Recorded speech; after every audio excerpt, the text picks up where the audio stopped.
Hi friends, welcome back to my channel. So today we're sitting down and we're doing some speed reviews because I have been doing quite a lot of trying new makeup videos over the past couple of months, and I thought it was about time I sit down and actually give you updates on those products. So that's what we're doing here today. I think I have 16 products to update you on.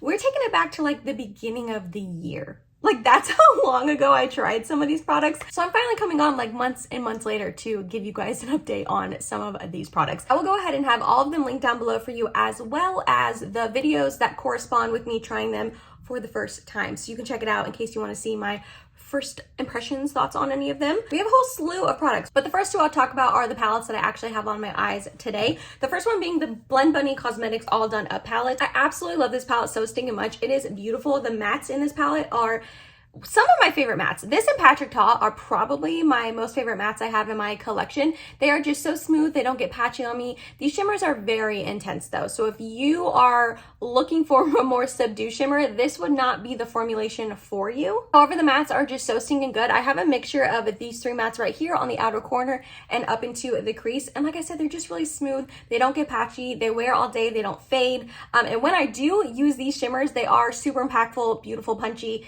don't fade, don't crumble, fall out on my face or anything like that. So if you're in the need for a new palette, this is an indie brand. It's a great brand to support. I highly, highly recommend this palette. One that I just don't like as much is the one that I have the shimmer on my eyes today, and it's a Pat McGrath Labs Mothership Iconic Infatuation. She came out with this one and a couple more earlier in the year. Like, I tried this in January or February a while ago. I am not impressed with this. I actually have not really been impressed with Pat McGrath like at all this whole year. I've only tried a couple things, but the things I've tried from her, I haven't really loved.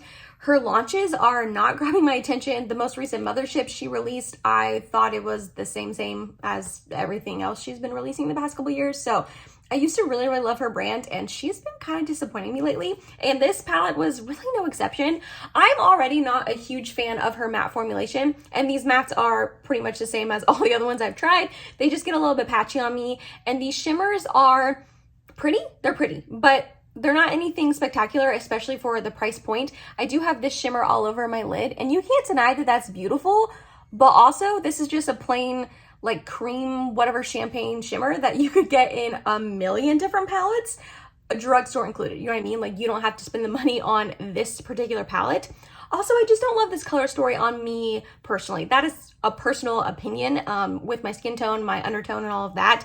I just feel like it's too dark for me. These two shimmers, first of all, they look pretty similar on the eye, and also they just are a little dark for something that I'd want to put all over my lid. The mattes are pretty, but they're not really different from each other. Like, they're different tones, but they're not super different in depths or anything like that. So if you had your eye on this or really any of her other 6 pans, the only one of the 6 pans that I have from her that I love is the first Bridgerton collab, which you can't get anymore. I did see on one of my videos, I think the video on this that I put up a couple months ago, someone commented and said that they saw this palette at TJ Maxx for like a couple dollars. So if you are interested in it, maybe check your local TJ Maxx, see if you can get it on sale, but I would not pay full price for this, and I'm kind of disappointed about it. Like, I kind of regret purchasing it a little bit, just a little bit. I'm wearing my hair down for the first time in a very long time, and I'm wearing it straight for the first time in forever. My husband came up and looked at me and he was like, I haven't seen your hair straight in like years. I'm like, I know, it's weird, isn't it? I don't love my hair straight. It's getting long, which is nice, but like, I don't know, I just feel a little self-conscious over my hair right now, but we're going with it because I didn't want to wear it up again for like the 20th video in a row. Alrighty, now we have a couple of foundations to discuss. The first one, should I be updating you on this foundation yet? Maybe not, just because I haven't used it a ton of times, but I feel like I have my thought process on it, so I figure I'll go ahead, and then if for some reason my mind changes, I will update you guys on it. It's the KVD Good Apple Serum Foundation. This is their liquid version. I have not tried the balm version that like blew up a couple years ago. Everyone loved it. I haven't tried it.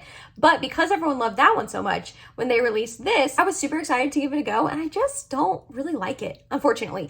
First of all, the shade range is pretty wonky. The first shade that I bought, I believe it was light 12, ended up being way too dark on me, like way too dark on me. So I exchanged it for this one, which is light 6. So you wouldn't, I mean, I guess 12 to 6 is a pretty big jump, but now this one's like way too light on me.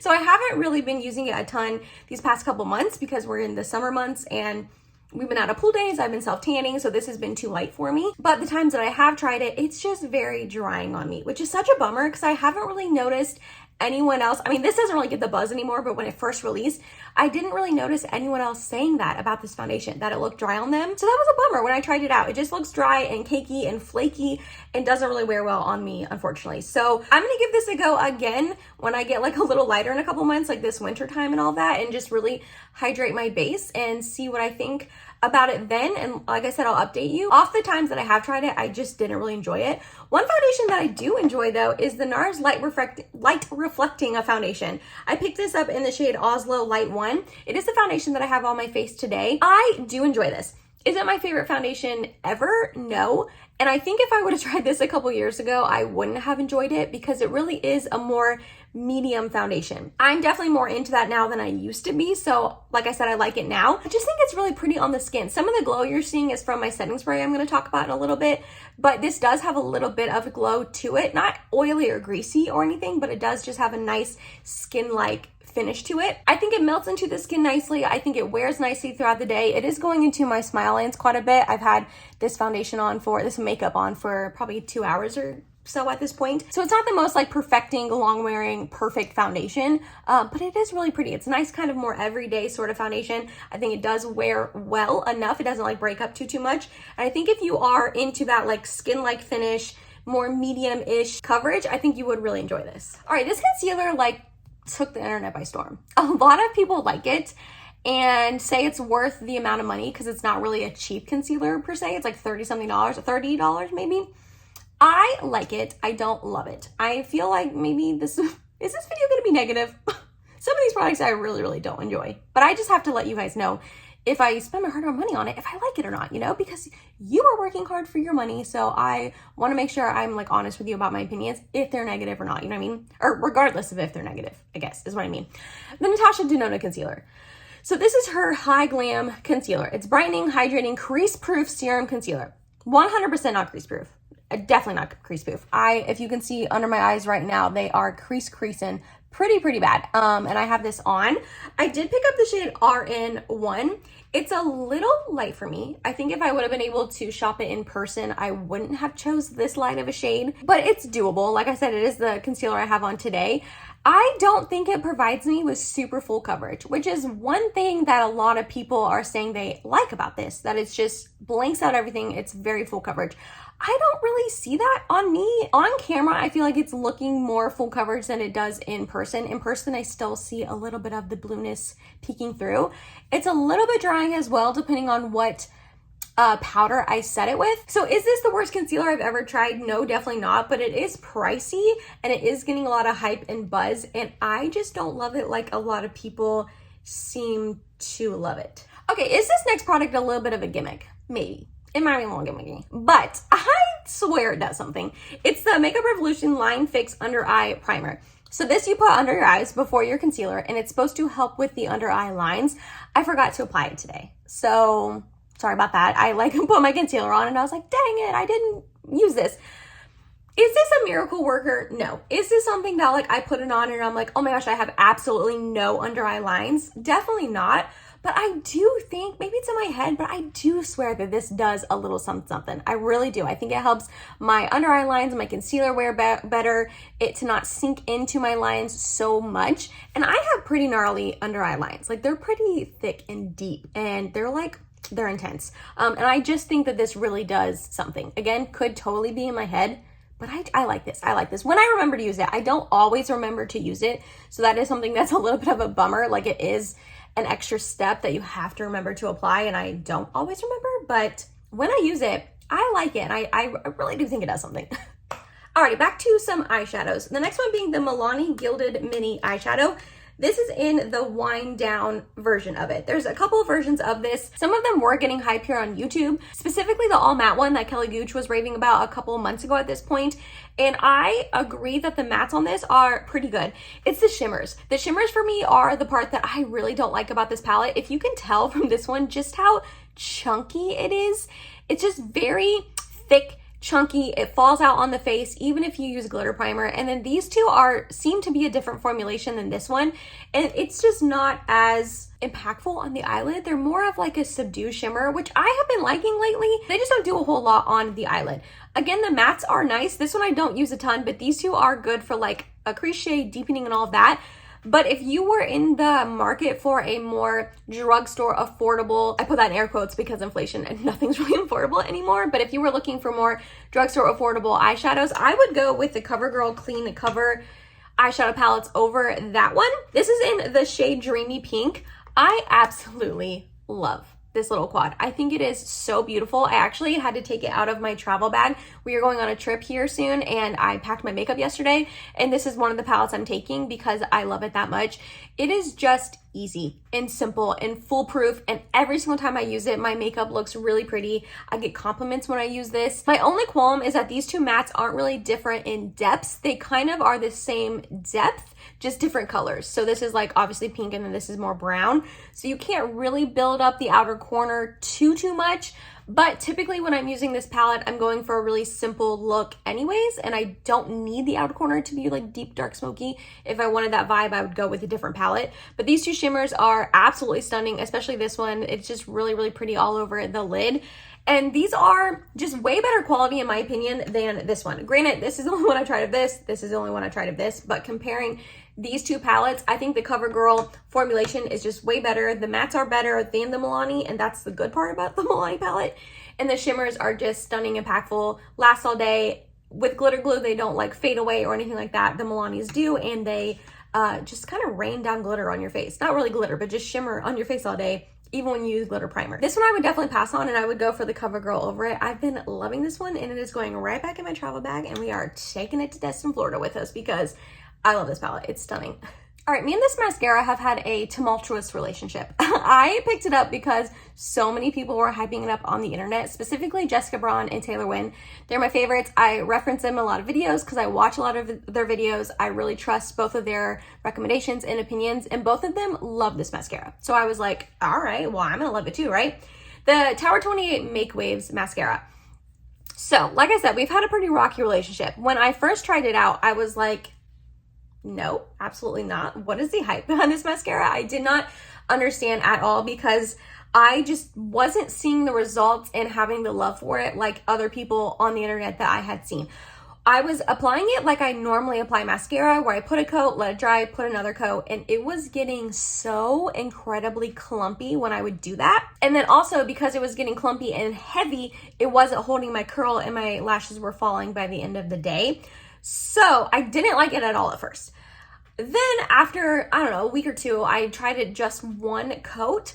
And that is definitely the way to go with this mascara. When you pull it out, the wand is like a curved, spiky wand. So that's the kind of wand I like. But if you can tell, a lot of mascara gets on it. So when you are like applying, it does get clumpy, like I said. But if you just put on one thin coat, it ends up being nice. It is the mascara I have on my eyelashes today. I do think they look longer, and it holds a curl when you do one coat, but it also doesn't provide really any thickness or volume to my lashes. I don't feel like they look thicker, more voluminous, more impactful, you know what I mean? So this is just definitely not my favorite mascara. I'm going to use it up, and it looks decent, but I'm definitely not going to repurchase it, and I definitely don't understand the hype behind it, you know what I mean? Another product that really bummed me out, you guys, I wanted to love this product so much, and I had every expectation to love it, and it just kind of fell flat, and it's the Pat McGrath bronzer.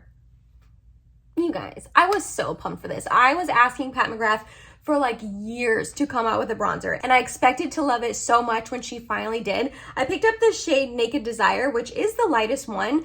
It's just a basic bronzer. There's nothing, absolutely nothing special about this bronzer, which is such a bummer. Her blushes in the same component are stunning. I love those blushes. I have like 4 or 5 of them, maybe even 6. I think I even have 6 of them. They are just beautiful and just look special on the cheeks. And I don't know how to explain it. Like if you've used a Pat McGrath blush, you know what I mean. It's just different. It's just special about it, and it's beautiful. So I was kind of expecting this to be the same way, and it's not. It's not at all. It is the bronzer I have on my face today. I did use it by itself. A lot of times when I use this, I put a cream bronzer on underneath it and then I top it with this. But I wanted to show you guys what it looked like completely on its own. I mean, it's okay. It's just a basic bronzer. Like I said, nothing special about it. It takes a while to build. That could be a pro or a con if you are someone who likes light makeup that isn't too impactful or intense or pigmented right off the bat. You might enjoy this formulation, at least this shade. I can't really speak to any of the other ones because I do have to like build it up quite a bit. But then I do that and then it's just a bronzer. Like, that's just a bronzer. There's nothing special. I know I keep saying that, but there's truly just nothing special about this bronzer. You can get so many drugstore bronzers that look the same, if not more beautiful on the skin, in my opinion. So for this being like $38, I would 100% skip it. It's another one that I kind of regret purchasing a little bit. I really never reach for this, sadly. And there's just so many bronzers I like more than this. So I would save your money if I were you. Okay, let's actually be positive and talk about some products that I do really love coming up next. The first one being the Cali Ray Surf Proof Setting Spray. Love this. I think it's beautiful. It is stunning. It's hydrating. It gives your face like a sheen and glow. Like I said, I sprayed it on here today and you can see my face glowing, but it's not in an oily or greasy way. It stays like this all day where it doesn't get more glowy, more oily, more greasy. It just kind of gives you that effect at first and then stays the same all day. I really do think that this helps my makeup last a really long time. I've been interchanging this and the Charlotte Tilbury Airbrush Flawless Setting Spray, which that has been my holy grail for like 2 years at this point. This is kind of, I said before that it dethroned it. I don't think it has. There's definitely a time and place for both. And they are pretty similar on the skin, but this just is more hydrating and more glowy. So when I want that finish, I use this one. It's just beautiful. It does have a scent, but it doesn't linger. So, you know, keep that in mind if you're sensitive to scents. The sprayer is nice. I love this, like truly, I've been using it nonstop. Also the Hourglass Vanish Airbrush Primer. I just picked up this little mini, but I will definitely be repurchasing the full size when I'm done with this. I just put it in my T-zone. It's not a miracle worker. It's like the Revolution Line Fix Primer. It doesn't completely erase my pores. It doesn't completely make me look flawless, but I do think it fills them in and I do think it helps the pores, especially right here around my nose and my cheeks, be minimized and not so prevalent. So this is pricey. Hourglass is pricey. If you do want to give it a go, I would pick up the mini like I did to make sure you like it before you invest in the full size. But I've been really enjoying this and I do plan on buying the full size when I'm done with this. Next up, we have 2 drugstore concealers. Both of them just disappointed me. I don't really love either of them and I don't really reach for either of them, unfortunately. The first one being the Flower Beauty Get Real Serum Concealer. This shade range is really wonky. I have the shade Porcelain in this. It's very light. And in the tube, it doesn't look that light. And even when you first apply it to your under eyes or wherever you're putting it, it doesn't look that light. It looks like it does in the tube.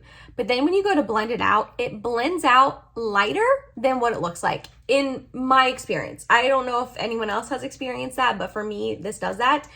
Which is just odd. And then it ends up being too light for my under eyes and I look ghostly and it's just like 2016 really stark white under eyes and I'm just not really into that anymore. Also, it doesn't have a ton of coverage. I maybe should have known that when I was purchasing it, that this is like a serum concealer. I don't think it's supposed to be super full coverage, so maybe that was my bad. But yeah, I just don't think this looks that great under my eyes. Also, it's drying. It's very drying looking, so I really don't reach for this too often. Another one I'm not loving, the Physicians Formula Butter Glow Concealer. First of all, this is very scented, like very scented. It's the typical Physicians Formula, really tropical, like it smells good, but it's just like for a concealer, I don't need my under eyes to smell like a tropical vacation. You know what I mean? Also very yellow toned. In this, I have the shade Fair to Light. And I would say that it's light enough for me, but it's very yellow toned, so I don't love that. Again, not a lot of coverage. Again, I don't really think it claims to be, but for me personally, I like a more full coverage concealer, so take that with a grain of salt. But this does give you like medium coverage. So if you like that, maybe you would enjoy this, but I don't know, something about it, it just doesn't seem to look that good on my under eyes. I did apply it like here today, just to add a little bit more coverage since the NARS foundation is lighter in coverage, like more medium. But I don't know, it just doesn't like, sorry, my hair's in the way. It just doesn't do a whole lot. All right, a couple more products. The next one being the MAC Studio Fix Pro Set and Blur Weightless Loose Powder. I had such high hopes for this powder because anything MAC Studio Fix I typically enjoy. The Studio Fix foundation used to be the only foundation I wore in like my early 20s. Like MAC was my jam. I know I'm not alone in that. I know MAC was huge back then. So they've maybe kind of fallen off a little bit, but they're still pretty popular. So when I saw them release this, I was super, super excited for it. I had a feeling I would love it. And it's just okay. It's just okay. It's not the worst powder ever, but it's definitely not a favorite that I would choose to reach for over other powders. I did pick up the light shade. It's still a little bit dark for it being light. And because of that, it does seem to oxidize my makeup a little bit. I don't really mind it on my face that much, but it does oxidize my under eyes when I apply it under there. Sometimes I don't hate that because some of these concealers are a little bit lighter, so then I don't mind if it oxidizes, but then if I use a concealer that's like closer to my skin tone and then I use this, it's too dark, you know what I mean? So I have to be choosy about what products I pair with this, and I don't want to have to do that. I don't want to have to think that hard about like concocting, being a scientist and like concocting what makeup products I use together. Also, it's just, this is okay, like from far away, it looks fine, but then up close, it just ends up looking a little bit dry on my skin, and it almost feels kind of dry when I apply it. Like it almost feels like it sucks all the life out of my skin, but I wouldn't say it's weightless like it says, and I also don't think it does any blurring or anything like that. It does set my makeup, which is nice, but then it's a little bit drying. So it's just okay. You know what I mean? All right, let's end it off strong with two drugstore products that I have really been enjoying. The first one being the Essence Pure Nude Baked Blush. These have been all over the internet in the past couple months, and a lot of people like them, myself included. I do just have this one shade, which is Cool Coral. It's the blush I have on today. It's a beautiful shade, absolutely beautiful. It's not too intense off the bat, which is nice. You don't get clown cheeks right away. You have to build it, which I personally like when it comes to blush because I am heavy-handed and I can get clown cheeks pretty quickly.